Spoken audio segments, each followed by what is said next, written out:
Hi friends, today I'll show you the recipe for desi Tamatari Palak, that is tomato spinach curry. This method, the bitterness also won't come in too much. The components that I'll be using is regular small spinach. You can use a baby spinach as well. And then this is the red tomatoes, Romano tomatoes, some garlic cloves, some green chilies, and white onion. If you want more pungency, you can use red onion as well. What I'll do is I'll not boil this traditionally, parboil it and blend it, but I'll directly blend it. I'll not use the stem of the leaves. I have diced the spinach, and I have diced the other vegetables, that is the onion, garlic, and green chilies, that I'll be putting it into this blender and blend it. Just before before the grinding, I have put some sauteed dry spices like dalchini, cassia bar, the green cardamom, some cloves, like 4 to 5 cloves, and some asafoetida hing powder to give it that extra flavoring. Now I have blended all the ingredients together. It has maintained the green color it has, and you can see the consistency also. Now I'll add some dry ginger powder, salt out here. You can put fresh ginger as well. In the dry wok, I'll put some desi ghee. You can use olive oil or any other oil that you like, and then put in some jeera and some coriander powder, sabut coriander, that is whole coriander, bit crushed out in this.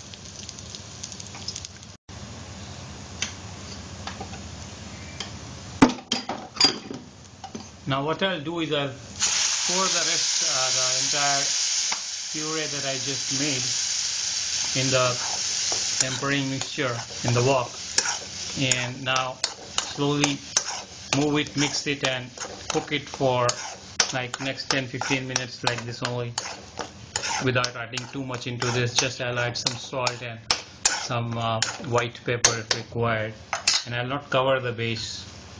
I'll just keep it open. Now after some cooking in here, I'll be adding some turmeric powder, not too much, just to blow up the color here, and I'll put the regular curry masala, kitchen king masala, anything, or regular garam masala that you have prepared fresh at home. You can just put it here, like 2 spoons, and some roasted jeera powder, cumin powder, that will give this additional taste out here. I've already added the salt. Then I'll quickly mix all of these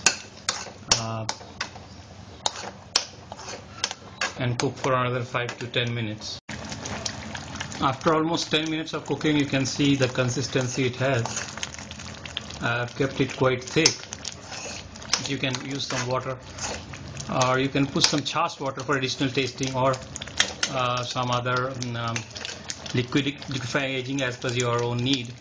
And now what I'll do is, you can see here I have cut some tomatoes lengthwise. I'll put this directly. I've kept the tomatoes chunky to get a bite and feel of it. I could have grated it with the palak, but not. I just wanted to have it chunky, and it will give you the color contrast as well, and give you that sweetness along with the white onions that's put in with it, to balance the what do you say it as, the bitterness of the saag, the spinach. After 15 minutes of cooking, the bitterness and the rawness has totally vanished, and this is the texture that you get. You can see the chunks of the tomatoes that come up, and that's the beauty of this recipe. When you eat it, you'd get the sweetness and the acidity of the tomato along with the entire flavor of the palak saag. It's quite healthy also, and if somebody doesn't like saags or spinach, this recipe you can try and will start loving it definitely. Spice and other contents, I don't mention you the exact content that I've put, because it's customizable, it's as per your palate, so that's why I don't mention it quite fine. Now I'll garnish it at the top. Finally, I've presented it this way, and you can see the green color and the smoothness that is there. I'll put some raw tomato as per presentation, and I'll just top it up with some sesame seeds as well for the contrast of the color. And that's the way you can present it. It's very tasteful. And if you want, you can top it up with a lemon squeeze, but it's okay this way. I hope you like the recipe. Thank you.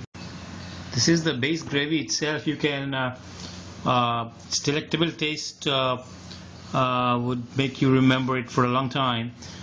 You can binge over any item by putting this as a sauce over it. This is the base gravy. You can put roasted chicken on it, some paneer, or cottage cheese, or any roasted potato, or soya chunks, or any kind of component you can mix in this and let it cook in it for 10 minutes to make it a different gravy. Thank you.